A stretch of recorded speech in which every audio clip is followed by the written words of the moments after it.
찬송가 25장입니다. 찬송 25장.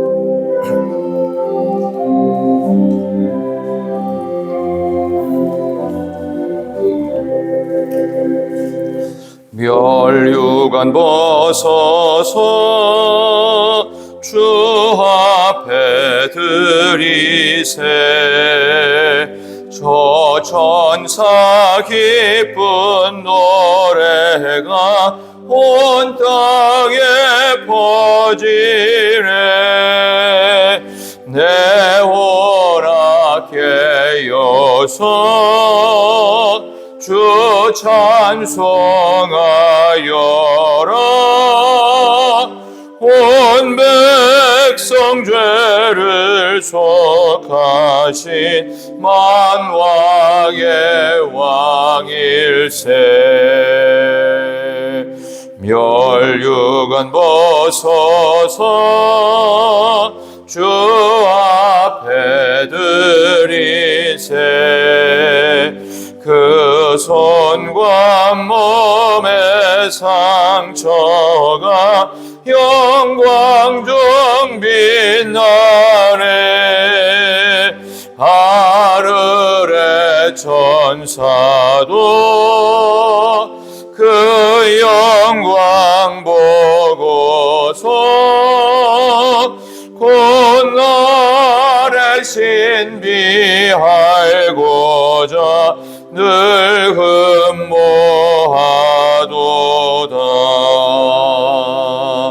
멸류관 벗어서 주 앞에 드리세. 온 세상 전쟁 그치고 참 평화 오겠네. 주 보좌 앞에서 온 백성 엎드려 그 한량 없는 영광을 늘 찬송합니다.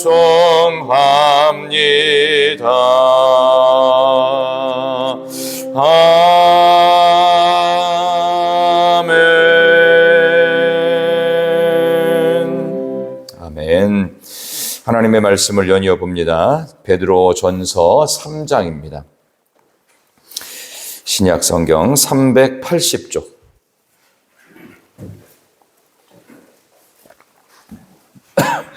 베드로전서 3장 13절부터 끝까지 신약 380쪽에 있습니다. 베드로전서 3장 13절부터 우리 한 절씩 3장 끝까지 읽겠습니다. 베드로전서 3장 13절부터 제가 먼저 읽습니다. 또 너희가 열심으로 선을 행하면 누가 너희를 해하리요.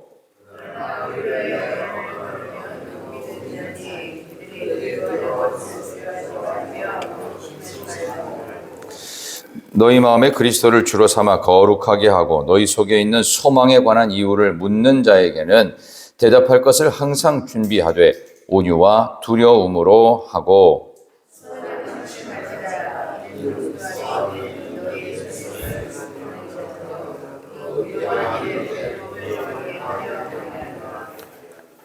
선을 행함으로 고난받는 것이 하나님의 뜻일진데 악을 행함으로 고난받는 것보다 나으니라.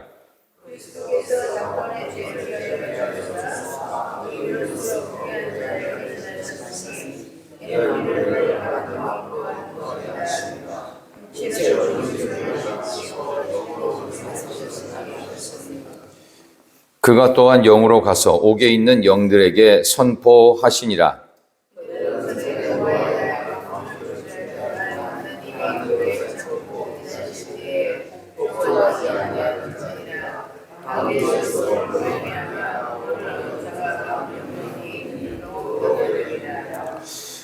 물은 예수 그리스도께서 부활하심으로 말미암아 이제 너희를 구원하는 편이 곧 세례라. 이는 육체의 더러운 것을 제하여 버림이 아니요 하나님을 향한 선한 양심의 간구니라.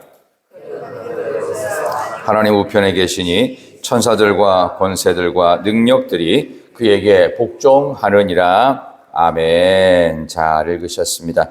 우리 옆에 계신 분에게 한번 환영 인사하도록 하겠습니다. 좋은 아침입니다. 은혜 받읍시다. 좋은 아침입니다. 은혜 받읍시다. 하나님이 함께 하시는 참으로 귀한 현충일 아침 주신 말씀을 가지고 고난의 신비라는 제목으로 말씀을 증거하겠습니다. 계속되어지는 베드로전서는 이 고난 전문 서적이라고 말씀을 드렸습니다. 소아시아를 비롯한 전 세계로 흩어진 디아스포라 크리스찬들에게 주는 격려와 위로와 또 고난 가운데 승리하는 비결을 가르쳐주는 책이다. 그 가운데 오늘 이제 3장이 끝나는 부분인데요. 이 부분에서 크리스찬들이 선을 행함으로 고난을 받는 것을 하나님의 뜻이라고 천명하고 있습니다. 그러니까 우리가 고난은 누구나 받는 것이다. 그래서 예수 믿으면은 그 다음부터는 어려운 일이 없다. 그래서 옛날에 부흥회가 한참 유행하던 우리가 이제 휴전이 1953년에 됐죠. 그때 이후로 가장 많은 부흥회가 있던 거 아세요? 우리나라에? 가장 부흥회가 북한에서 이제 월남을 해서 내려온 분들이 거의 그 주동자가 돼서, 왜냐하면 그때 평양 대부흥을 경험했잖아요. 일제시대 때. 그러니까 그때 그 감동을 잊지 못했던 월남을 해서 피난 내려왔던 북한의 교인들이 이제 중심이 돼서 남한 땅에도 그 많은 부흥회가 생기기 시작합니다. 혹시 기억이 나시는지는 모르겠는데요. 한번 부흥회 하면은 보통 5일씩 했습니다.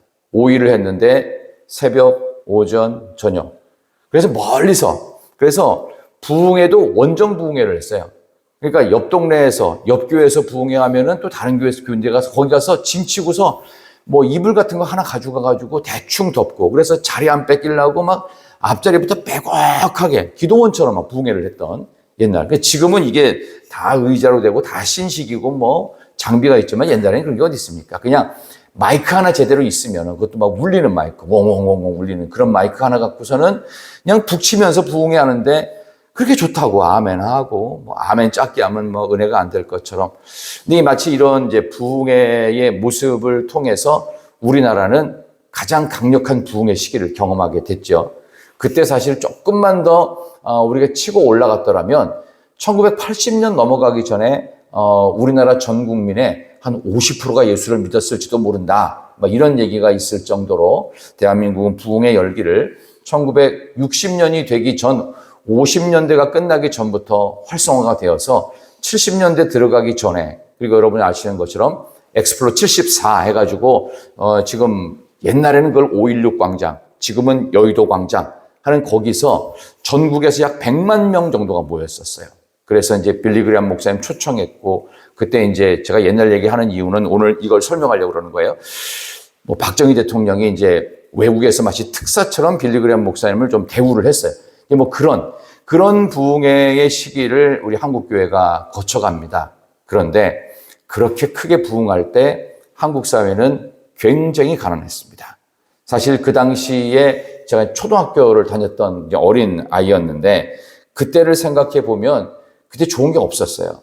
그리고 제가 이제 옛날 이야기고 좀 재미나고 부끄러운 기억이 뭐냐면, 집에서 먹던 간식 안 나온다고 여름 성경학교 오다가 집으로 돌아온 기억이 있어요. 그래서 제가 집으로 돌아왔는데 이제 엄마가 뭐 그러는 거예요. 너 왜 왔냐고. 그러니까 그냥 왔다는 거예요. 그래서 빨리 가라고 하면서 아무것도 집에서 못 먹고 쫓겨났던 기억도 있어요.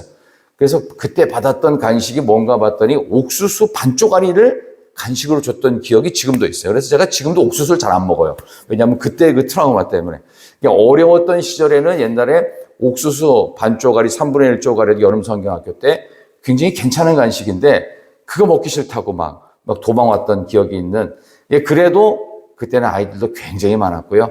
부흥회 한번 한다고 그러면은 옆 교회, 건너편 교회에서 다 와서 부흥회 자리가 꽉꽉 찼는데, 지금의 우리 한국 교회를 바라본다면 그때보다 훨씬 재정도 풍성하고 장비도 다 그냥 현대식 장비가 있는데도 불구하고 왜 그렇게 안 될까 하면서 제가 오늘 이 본문의 말씀을 다시 보게 됐어요.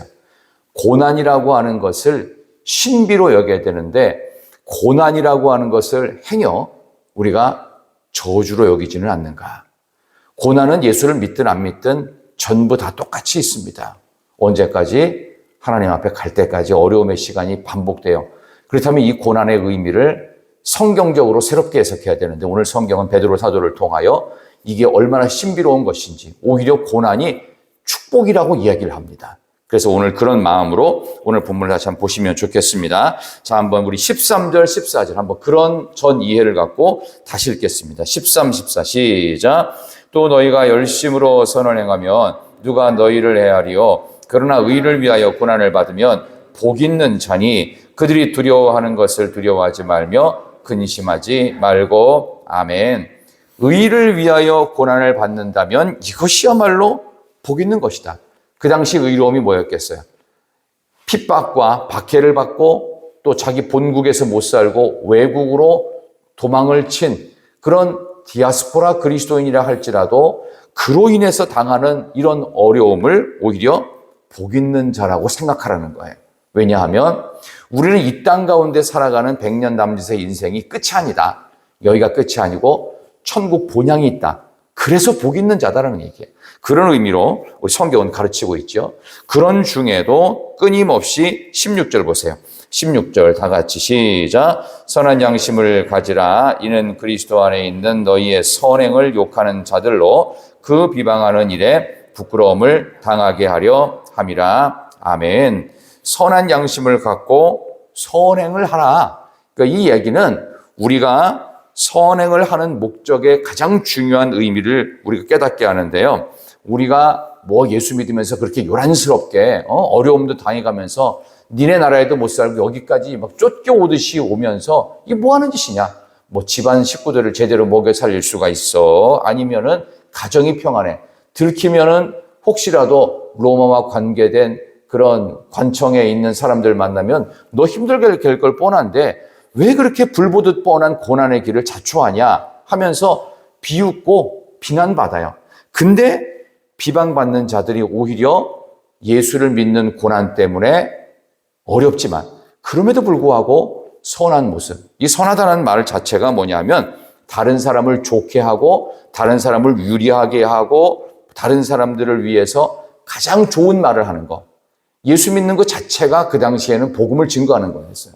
저 사람 예수 믿는데 그래서 자기 나라도 못 오고 지금 떠듬떠듬 그 우리나라 말 배우면서 힘들게 산대. 어디서 왔대? 뭐 예루살렘인가 어디서 왔대? 저쪽에 유대 땅 있잖아. 그러니까 바로 그런 식의 비방하는 사람들에게 부끄러움을 주도록 그렇게 어려운데도 항상 선하거든요. 나를 배려하고 다른 사람을 유익하게 하는 삶을 살더라. 도대체 예수가 뭔데? 도대체 신앙이 뭔데? 하면서 많은 믿지 않는 사람들에게 궁금증과 그런 사람들에게 오히려 부끄러움을 만들어낼 수 있는 그런 목적이 바로 선행을 하는 목적이다. 두 번째는요. 17절 보시면 선을 행함으로 고난받는 것이 하나님의 뜻일진데 이게 돼 있죠. 그러니까 선을 행함으로 고난당하는 그 자체가 하나님의 뜻이랍니다. 자, 그렇다면 혹시 우리가 고난당하는 것은 예수 믿는 것 자체를 통해서 하나님께서 일부러 만들어 놓으신 것은 아닐까? 예수 믿는 것 자체가 복받는 길이라기보다는 고난의 길을 가면서도 더 많은 손해와 더 많은 그 개인적인 어려움을 자초하는 길은 아닐까? 이런 뭔가 나한테 불리한 길이 예수 믿는 길이 아닐까라는 생각이 들거든요. 맞아요. 그게 맞아요. 그래야 우리가 주님의 길에 동행할 수 있어요. 근데 이런 고난의 길에 동행하면서 어제도 그런 말씀을 드렸죠. 다윗과 사울 누가 승리한 길이고 누가 실패한 길입니까? 근데 결론은 둘 다 실패했어요. 근데 하나님께서 자기의 욕심을 내려놨던 다윗은 하나님께서 그를 승리자로 다시 높여주셨다고 말씀드렸죠. 그것처럼 우리가 이 고난의 자리에 누구나 똑같이 당하는데 이 고난의 자리에서 하나님의 높여주심을 기다리면서 더 이상 이로 인해서 내가 이렇게 예수 믿으면서 머리 안 굴리고 이렇게 그냥 순진하기만 살아서는 안 되겠다 하면서 오히려 완악한 머리를 굴리기 시작하면 진짜 망합니다.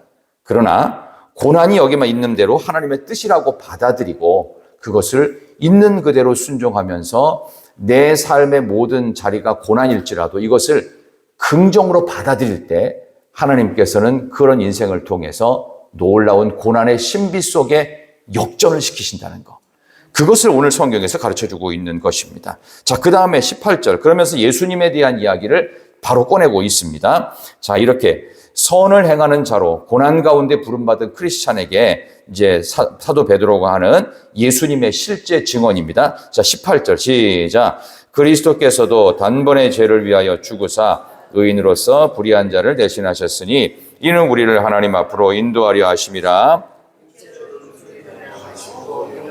살리심을 받으셨으니 아멘. 주님은 단번에 죄를 위해 죽으셨답니다. 하면서 한 번에 죄를 위해 죽으셔서 오히려 의인으로서 불의한 자를 대신하신 예수님의 십자가 사역에 대해서 구체적으로 증언을 하고 있죠. 그러면서 그 다음에 19절이 그 유명한 가톨릭의 연옥설을 근거하는 주장입니다. 이거는 연옥설은 만든 거거든요. 썰이에요. 진리가 아니에요. 이거 없는 거 지어낸 거예요.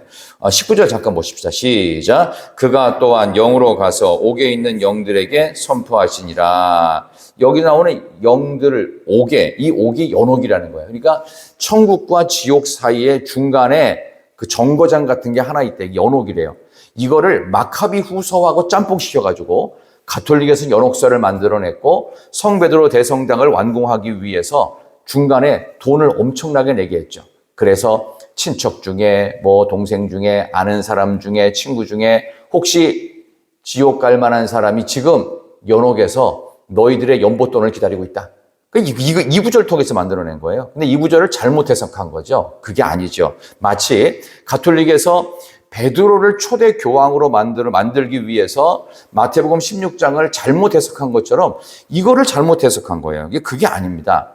여러분 혹시라도 이거를 만약에 여러분의 마음속에서 받아들이시면 큰일 납니다. 사람이 죽으면요. 천국하고 지옥 말고 또 가는 데가 있나요? 없습니다. 근데 그걸 어떻게 설명을 그런 일이 없다고. 가톨릭 같은 큰 세계적인 종교 보라고. 거기 연옥설 있지 않냐고. 이렇게 얘기하면 뭐라고 설명하실 거예요? 애매하죠. 그럴 때는 이제 똑똑한 목사와 함께 히브리서를 찾으시면 됩니다. 자, 보십시다. 앞으로 좀 넘어가세요. 히브리서 9장 보십시다. 9장 27절. 히브리서 9장 27절 한번 보세요. 자, 362쪽입니다. 몇 장 앞으로 넘어가셔서 이거 성경에 있는 그대로 제가 말씀드릴게요. 히브리서 9장 27절. 우리가 죽고 나면 그 다음에 명확하게 가는 곳이 딱 갈라집니다. 자, 다시 한번 읽습니다. 히브리서 9장 27절 362페이지입니다. 한 번 죽는 것. 히브리서 9장 27 시작. 한 번 죽는 것은 사람에게 정해진 것이요 그 후에는 심판이 있으리니 아멘. 심판이 있어서 우리는 지옥이든 천국이든 딱 한 곳만 갑니다. 죽는 것도 정해진 것이지만 심판을 통해서 지옥 가든 천국 가든 정해져 있습니다. 그렇기 때문에 우리가 이 땅 가운데 당하는 고난을 억울해하지 마십시오. 오늘 찬송가 25장에 보면은 2절의 맨 마지막 가사에 보면은 고난의 신비 알고자 늘 흠모하도다. 인생 자체가 고난이에요. 근데 이 고난 속에 예수 믿는 우리에게 다가오는 고난의 신비로움이 있어요. 자, 오늘 말씀의 결론. 제가 어제 수요 예배 때 사무엘상 9장 말씀을 드릴 때보다 오늘 이 본문이 훨씬 어려워요. 왜냐하면 이런 복잡한 설명을 해도 별로 남는 게 없어요. 왜 똑같은 설명을 하는 것 같거든요. 그래서 제가 마지막으로 여러분께 이런 한번 질문을 드려보겠습니다. 고난이 왜 있는 거예요? 그리고 예수 믿는 사람들이 고난 중에도 선을 행하는 자리에 부르심을 받았다고 그랬어요. 도대체 왜 고난이 이렇게 있고 예수 믿는 우리가 뭐 잘못한 게 있다고 우리는 고난받으면서 선행을 하라고 끊임없이 성경은 강조하고 있는 것일까요? 그 이유가 있어요. 그게 고난의 신비입니다. 만약에 고난이 없으면 어떤 일이 벌어지느냐? 우리에는 계속 교만합니다. 쾌락에 계속 탐닉하게 됩니다. 고난이 없으면. 나도 망하고 남도 공격하다가 세상을 비극으로 몰아가 버립니다. 그런데 고난의 신비가 여기서부터 시작됩니다. 고난이 있으면 고난 덕분에 고난 때문에 타락하는 걸음이 잠시 멈칫합니다. 왜? 너무 힘들어서 더 이상은 쾌락 속에 빠질 수가 없어요. 그리고 교만한 자, 오만한 자의 자리에 앉을 시간도 없어요. 왜? 지금 내가 너무 힘이 들어요. 그래서 나도 결국은 살아나고 남도 살려내는 해피엔딩의 인생이 됩니다. 왜? 고난 덕분에. 고난의 신비가 여기에 있습니다. 예수님이 만약에 놀라운 기적을 그토록 많이 행하시면서 공생의 기간을 3년을 보내시고 십자가 안 지고 유대인의 왕으로서 등극하실 수 있어요. 전능하신 하나님이니까. 근데 그러면 폼나죠. 예수님 따르는 제자들은요, 아주 큰 거물급 자리에 하나씩 딱딱 장착하는 임명이 됩니다. 얼마나 그럴듯합니까? 생색내기 딱 좋아요. 우리가 가족도 버리고, 집안 식구 팽개치고, 자식들, 처자식들 다 버리고, 이렇게 고생해서 걸었더니, 이거 봐라. 유대인의 왕이 예수님 딱 대고 우리가 얼마나 높은 자리에 올라갔느냐. 폼나지요? 교만해집니다. 타락합니다. 결국 망합니다. 그러니까 예수님은 혼자 사실 수 있지만 다 망하게 만들어요. 그런데 주님은 그 길 안 걷죠. 오히려 고난의 더 깊은 자리인 십자가로 내려가십니다. 그래서 자신도 죽고 그리고 온 세상이 절망 속에 함께 죽는 것처럼 암흑 같은 십자가의 어둠이 깔려버립니다. 그런데 고난의 신비가 이제부터 시작되죠. 십자가에 못 박히신 지 3일 만에 주일 새벽에 하나님께서 그를 살리셔서 다시금 예수님이 부활의 몸으로 죽은 우리, 절망 속에 끝나버린 우리를 십자가 고난 덕분에 나도 살리십니다. 온 인류를 살리십니다. 이게 고난의 신비예요. 이 고난의 신비를 베드로는 믿는 사람들이 더 이상 고난 때문에 이걸 저주로 여기지 마라. 고난의 신비 속에 고난은 놀라운 하나님의 부르심이며 하나님의 뜻이며 하나님의 위대한 승리가 여기에 숨겨져 있노라. 너희들 지금 고난당하는 것으로 끝이 아니다. 만약 고난이 너무 심해서 정말로 절망 속에 죽을 것 같으면 죽어서 빨리 천국 가는 것이다. 그래서 제가 오늘 이 말씀을 드리면서 마지막 결론을 이렇게 맺고 싶었어요. 여러분, 천국 갈 준비는 하고 계십니까? 잘 살 준비는 하고 있어요. 건강할 준비는 하고 있어요. 해마다 한 번씩, 2년마다 한 번씩 우리는 건강검진 준비는 하고 있는데 천국 갈 준비는 하고 계시냐고요.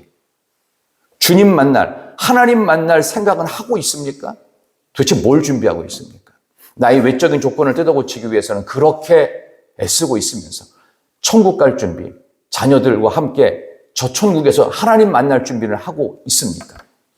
오늘 고난의 신비 속에 다시금 고난의 주인공이 되셔서 그 고난 속에 십자가 승리로 지금도 우리를 바라보고 계시는 주님 앞에 여러분들은 뭐라 말씀하시겠습니까?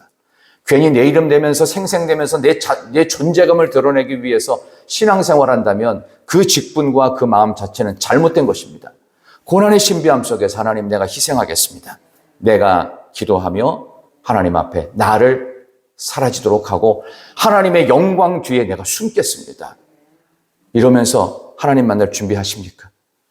천국 갈 준비할 수 있는 우리가 되기를 다시 한번 다짐하면서 고난의 신비 앞에서 하나님이 고난을 하나님의 뜻이라고 성경은 규정하고 있지요.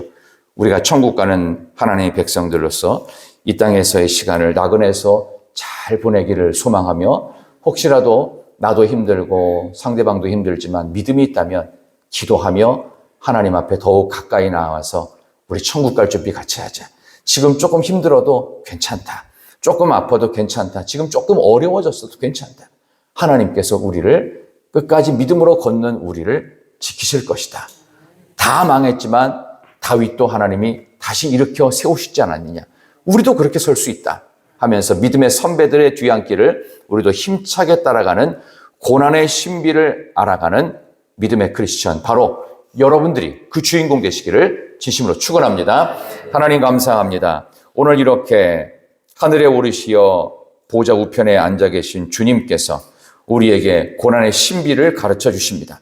이 귀한 말씀 마음속에 잘 간직하면서 선을 행함으로 고난받는 것이 하나님의 뜻이라고 말씀하시며 오늘도 고난의 신비를 깨달아 알기를 원하는 우리 사랑하는 희락의 모든 교우들 한 분 한 분에게 천국 갈 준비하며 오히려 고난의 신비 알고자 늘 근무하는 오늘 하루 매일매일이 되게 하여 주시옵소서. 가지고 나온 모든 기도의 제목들 하나님 많이 힘들 때가 있습니다. 많이 아플 때가 있습니다. 힘들고 지쳐서 더 이상 기도 못할 만큼 우리가 지쳐 있을 때도 많지만 우리 하나님이 우리와 동행하시며 주님께서 또 우리가 기도할 때 외롭지 않도록 우리의 삶 속에 말할 수 없는 탄식의 성령님 계시고 보호자 우편에 주님의 기도가 있는 줄 믿습니다. 기도는 외롭지 않으며 우리가 기도할 때 하나님의 역사가 이루어질 줄 믿사오니 오늘도 기도로 승리하고 고난의 신비 속에서 하나님의 역전을 기대하는 주님의 백성들 되게 하여 주시기를 예수님의 이름으로 간절히 기도드리옵나이다. 아멘.